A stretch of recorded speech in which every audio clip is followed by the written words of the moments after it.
اس نظام کے اوپر ہم نے اپنی سیٹ مار دی کہ ہمیں نہیں چاہیے ایسی خیرات کی سیٹ، ہمیں ہمارا حق دو، پاکستان کے عوام کو حق دو، جہاں جہاں لوگوں نے اپنی مرضی کا جو پارٹی بھی ہو، ہمیں اس سے کوئی غرض نہیں ہے۔ تو یہ جب جمہوری آزادیوں کا قدغن لگائیں گے، عدالتوں میں اپنی مرضی کی عدالتیں بنائیں گے، تو لوگ پھر اپنی مرضی کی پھر جمہوریت بنا لیں گے، اپنی مرضی کی عدالتیں بنا لیں گے، اور پھر آپ انہیں باغی قرار دیں گے۔ اس انارکی کی رسپانسبلٹی کس پر ہوگی؟ اس نظام کے چلانے والوں کو اس سوال کا جواب قوم کو دینا پڑے گا، اور ابھی بھی حالات کو درست نہیں کیا تو پھر پچھتانا پڑے گا بعد میں۔ کنٹرول میں نہیں رہتے پھر حالات، جب پپرے میں لوگ نکل کر آتے، کب تک ماریں گے، کب تک کنٹرول کریں گے آپ؟ 25 کروڑ انسان رہتے ہیں یہاں پر۔ ابھی جب ہاؤس سے میئر کا انتخاب ہونا تھا تو جماعت اسلامی اور پی ٹی آئی ملا لیں تو یہ 20-25 ووٹ زیادہ تھے پیپلز پارٹی کا الائنس ہوا تھا جے یو آئی اور نون لیگ کے ساتھ ان سے، لیکن یا نہیں آنے دیے گئے۔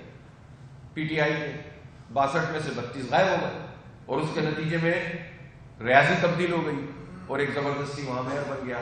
اس کے باوجود ہم جد و جہد کرتے رہے، کوشش کرتے رہے، پھر قومی انتخاب ہوئے۔ اس قومی انتخاب میں تو ایم کیو ایم کے 20,000 پولنگ بوتھ میں سے وہ ایک بھی نہیں جیتی، 5,000 پولنگ اسٹیشن سے زائد تھے، ایک بھی نہیں جیتی، اور قومی صوبائی کی پتہ نہیں کتنی دے دی، حیدرآباد سے 2 کی 3 وہ دے دی، اور پھر اس کے بعد ان کے مزید 22-23 بندے بن گئے، پھر سینیٹر بن گئے۔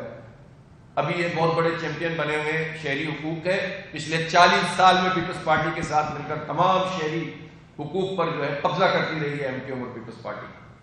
جتنے میئر کے پاس اور نظام میں اختیارات رئیسے تھے وہ اتھارٹیز بنا کے چھینتے رہے، اور یہ پیپلز پارٹی کے اتحادی رہے، ابھی بھی اتحادی ہیں، ابھی مل کر ووٹ ڈالا ہے نا، 27ویں میں بھی، 26ویں میں بھی، صدر کے لیے بھی، وزیر اعظم کے لیے بھی۔ جو چیز چاہیے ہوتی ہے کال کی بھی ضرورت نہیں پڑتی، اب تو بٹن ہی دبا دیتے ہوں گے، وہیں سے ووٹ پڑ جاتا ہے۔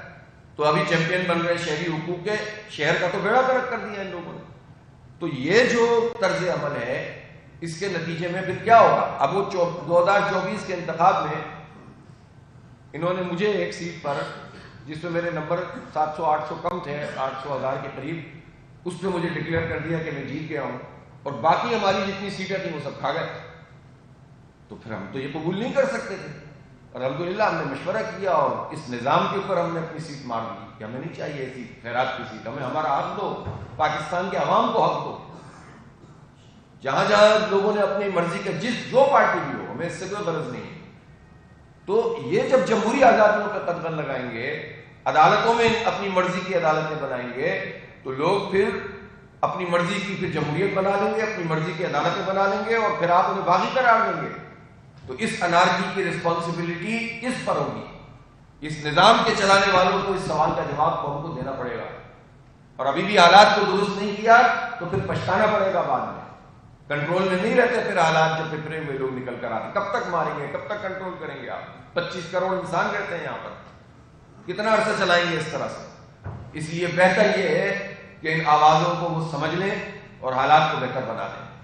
اس وقت ملک میں جو معاشی صورتحال ہے آپ کو دیکھیے، یعنی جتنی خوشیاں مناتی ہے ہماری گورنمنٹ کہ ہم نے اس سے بات کر لی، ہم نے اس سے بات کر لی، نتیجہ کیا نکلا؟ ابھی یہ گیس کے حوالے سے بڈ کی گئی تھی، کسی بڑی انٹرنیشنل کمپنی کی بڈ نہیں آئی ہے، ایک کا دکا کے علاوہ، ناکام ہو گیا پورا بڈنگ کا پروسیس۔ یہ آپ کی پوزیشن ہے، آپ باتیں اتنی کر رہے ہیں، جن منرلز کے اوپر امریکہ سے اتنی بڑی بڑی باتیں کر رہے ہیں، آپ ٹرمپ سے دوستیاں، محبت، تعلقات گنگا رہے ہیں، وہ ہوا کیا اس کا؟ کتنے معاہدے ہوئے؟ وہ جو بار بار اعلان کر رہا ہے ٹرمپ، اس پہ ہم خوش تو ہو جاتے ہیں کہ 7 جہاز گرائے، 8 جہاز گرائے، لیکن یہ بتائیں وہ جو ثالثی کی بات تھی وہ کہاں گئی، اور کن گراؤنڈ پر ثالثی ہو رہی ہے؟ کیا پاکستان کا جو پرنسپل اسٹینڈ ہے کشمیر پر، جو قانون اور بین الاقوامی قوانین اور اقوام متحدہ کی قراردادوں کے مطابق ہے کہ انہیں حق خود ارادیت ملنا چاہیے، اس پر کیا کام کر رہے ہیں؟ لیکن کوئی بھی نہیں، اب کچھ بھی نہیں ہو رہا، اور ایک طرح سے اپنی آزادی اور خود مختاری کا ہم سودا کر لیتے ہیں اس طرح سے۔ تو اس لیے ہم یہ سمجھتے ہیں کہ یہ طریقہ صحیح نہیں ہے، معیشت کی صورتحال اچھی نہیں ہے۔ صرف اسٹاک مارکیٹ کو آپ دکھا کر یہ کہیں کہ جناب معیشت اچھی ہو رہی ہے، تو پہلی بات تو یہ ہے کہ جو اسٹاک مارکیٹ کے اس وقت جتنے بھی نمبر ہو چکے ہیں، اگر ڈالر ریٹ نکالا جائے آج سے 8-10 سال پرانا، اس کے مطابق بھی ابھی تک وہ نمبر اچیو نہیں کیا اس نے، پہلی بات تو یہ۔ لیکن پاکستان کی یہ اسٹاک مارکیٹ جو ہے یہ جو ہے وہ اس کا اظہار ہی نہیں کرتی. پاکستان کی اصل صورتحال کا اندازہ آپ کو اسٹاک مارکیٹ سے نہیں ہو سکتا.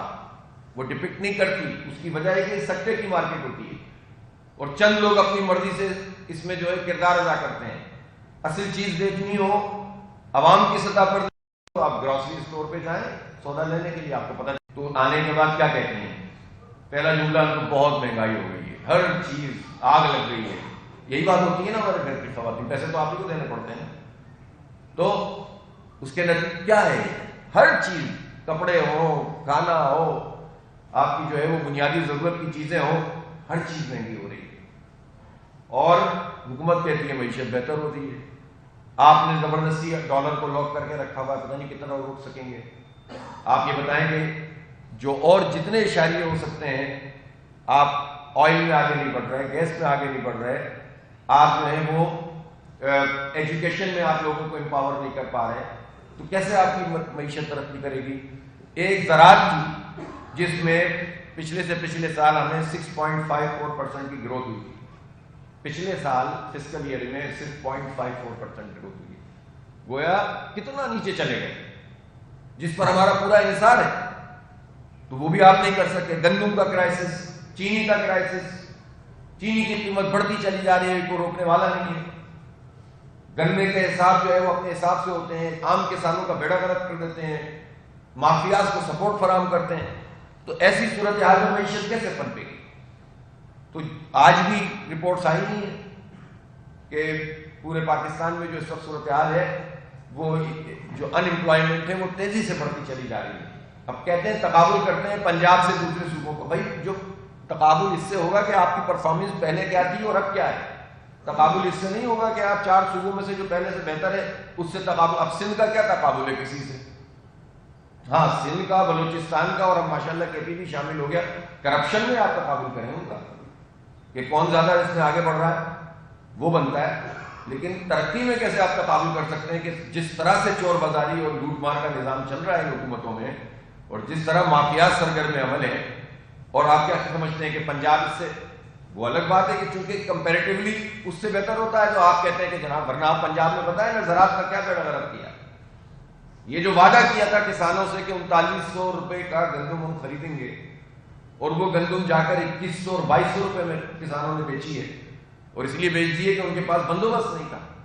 اور انہی مڈل مین نے جو گندم ان سے 2100-2200 روپے کی لی ہے وہ بعد میں انہوں نے 4000 روپے اور 4200 روپے میں بیچی ہے.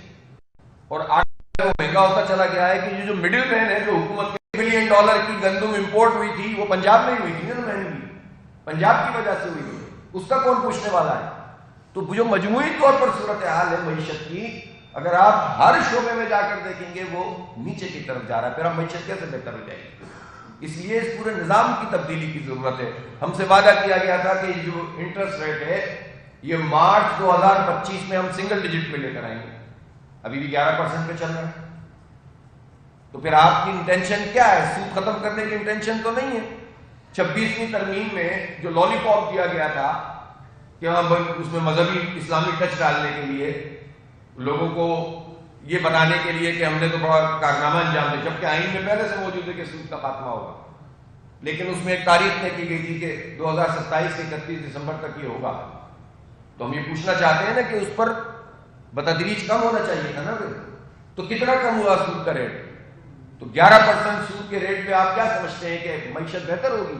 جبکہ آپ 1% بھی کم کرتے ہیں تو سینکڑوں ارب روپے کا فائدہ قومی خزانے کو ہو جاتا ہے.